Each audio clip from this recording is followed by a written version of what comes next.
Okay, here's gonna be a walk around of a Bobcat 33-1, I guess. Start with the tracks. Rubber tracks, not the widest I've ever seen. Drive sprocket, right there. And your idler, right there. Front blade, it's pretty big. The cylinder right there.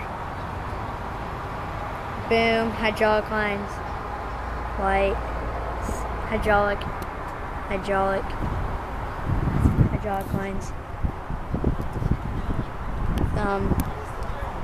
bucket, kind of a trenching bucket, and no quick coupler, 4-tooth bucket.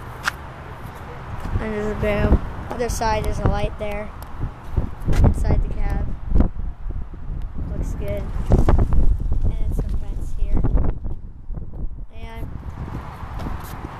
Engine panel right there. Bobcat counterweight, pretty scraped up.